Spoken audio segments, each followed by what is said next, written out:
Magandang araw sa mga tagapakinig. Itago nyo na lang po ko sa pangalang Atan.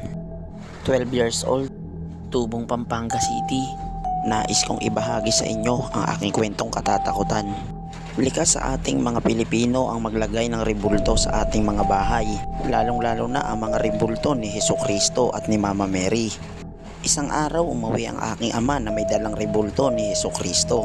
Napulot niya ito sa kanyang trabaho dahil ang aking ama ay isang basurero. Medyo luma na ang rebulto, ngunit buo pa. Kaya naman, hindi nagdalawang isip ang aking ama na iuwi ito. Malimit na wala ang aking mga magulang sa aming bahay. Ang aking ina ay isang kasambahay, kaya lagi itong wala sa aming bahay. Isang araw, nilinisan ng aking ama ang rebultong kanyang napulot, at nang matapos niya itong linisin ay nilagay niya ito sa altar at nilagyan niya ng kandila. Tipikal na ginagawa ng mga debotong Katoliko. Nang matapos niya ang kanyang mga gawain ay nagpaalam na siya upang magtrabaho. At gaya ng dati, ako na naman ang naiwang mag-isa sa bahay. Sa aking paglalaro ako ay napagod at ako'y napaidlip sa sopa. Maya-maya pa ay binangungot ako na ang rebulto daw ay gumagalaw at sinasakal ako. Bigla ako napabangon dahil sa masamang bangungot.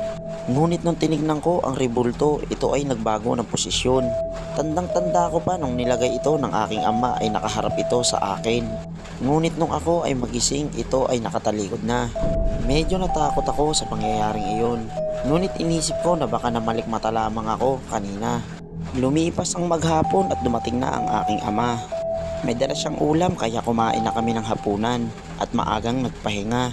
Kinagabihan ay minarinig akong tunog na nanggagaling sa salas, bagay na nagpagising sa akin.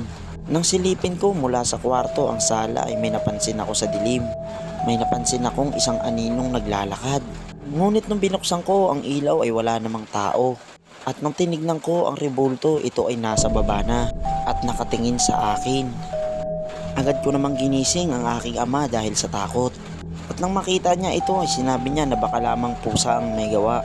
Kaya nahulog ang rebulto. Kinuha niya ito at pinunasan pa at inilagay sa altar at nag-sign of the cross. Kinabukasan ay same scenario ang nangyari. Umalis ang aking ama para pumasok sa trabaho. At ako na naman ang naiwang mag-isa sa bahay. Hindi ko na pinansin ang rebulto at nagpatuloy lang ako sa paglalaro. Ganun uli ang nangyari, nakatulog na naman ako sa sopa. Maya-maya pa ay binangungot na naman ako. Sa panaginip ko ay sinasakal ako ng rebulto at galit na galit siya sa akin. Agad ako nagising at tinignan ko ang rebulto. Ito ay nasa tabi ko na. Sa takot ko ay sinipa ko ito at tumalsik ito sa kusina. Sa takot ko ay iniwan ko ang aming bahay at pumunta na lamang ako sa aming kapitbahay. Naipaglaro na lamang ako sa aking kapitbahay, si Martin. Si Martin ay may lolo na si Lolo Badong at siya ay eksperto pagdating sa mga espiritu. Kaya nang matapos ako maipaglaro kay Martin, ay agad ko siyang sinabihan patungkol doon, patungkol sa rebulto. Ang sabi ni Martin na sasamahan niya daw ako sa kanyang Lolo Badong dahil baka makatulong daw ito sa akin. Nang dumating kami sa bahay ni Lolo Badong ay agad siyang nagulat. Ang sabi niya sa akin ay malakas daw masyado ang aking negative energy. Sa madaling salita, may gusto daw manakit sa akin. Nakipagkwentuhan ako kay Lolo Badong tungkol sa rebulto. At sabi ni Lolo Badong ay gusto niya raw makita ang rebulto.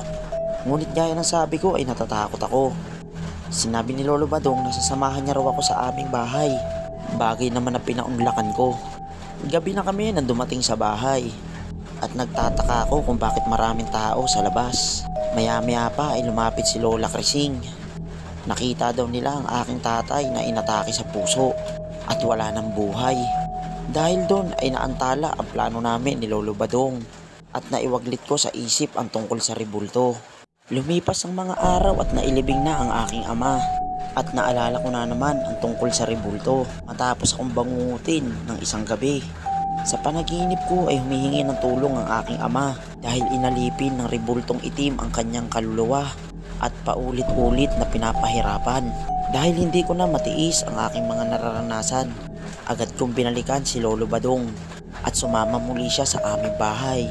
Agad namin pinuntahan ang rebultong itim na nailagay ko na sa bodega. At laking gulat ni Lolo Badong. Kumuha agad siya ng kandila at nagbanggit ng mga inkantasyon. At doon ay gumalaw ang rebulto. Maya-maya pa ay nahihirapan si Lolo Badong huminga. Pero okay lang daw. Ang sabi ni Lolo Badong ay pumikit lang daw ako. At kahit na anong mangyari daw ay wag daw akong didilat. Sapagkat kapag dumilat daw ako, yun na daw ang katapusan ko. Dahil daw ang demonyong sumanib sa rebulto ay malakas. At nasa tabi lang daw namin ito. Sa oras daw na dumilat ako ay isa na daw ako sa mga masasaniban nito. At hindi na daw mapipigilan ni Lolo Badong yun. Hanggang sa naramdaman ko ang isang malakas na hangin. At kumakalampag ang mga pinto at bintana. Hanggang sa mamaya pa ay nawala na ang mga paramdam. At sabi ni Lolo Badong ay pwede na daw akong dumilat. Nang dumilat ako ay nakita ko si Lolo Badong na pawis at pagod na pagod. At nang tinignan ko ang rebulto ay nag-iba na ito ng itsura. Ito ay nagkaroon ng sungay at naging kulay pula ang mata. Agad binuhusan ni Lolo Badong ng langis ang rebulto at sinindihan. Ayon kay Lolo Badong ay nagpanggap lamang ang rebulto na Jesucristo. Ngunit ito ay tunay na demonyo. Sinunog niya ang rebulto upang di na makabalik ang demonyo rito. At magpasa hanggang sa ngayon ay wala na ang rebulto. Ang maipapayo ko lamang ay iwasan natin ang pagsamba sa mga ganong bagay dahil minsan napoposes ito ng demonyo at napakadelikado para sa tao. Salamat pong muli sa pakikinig.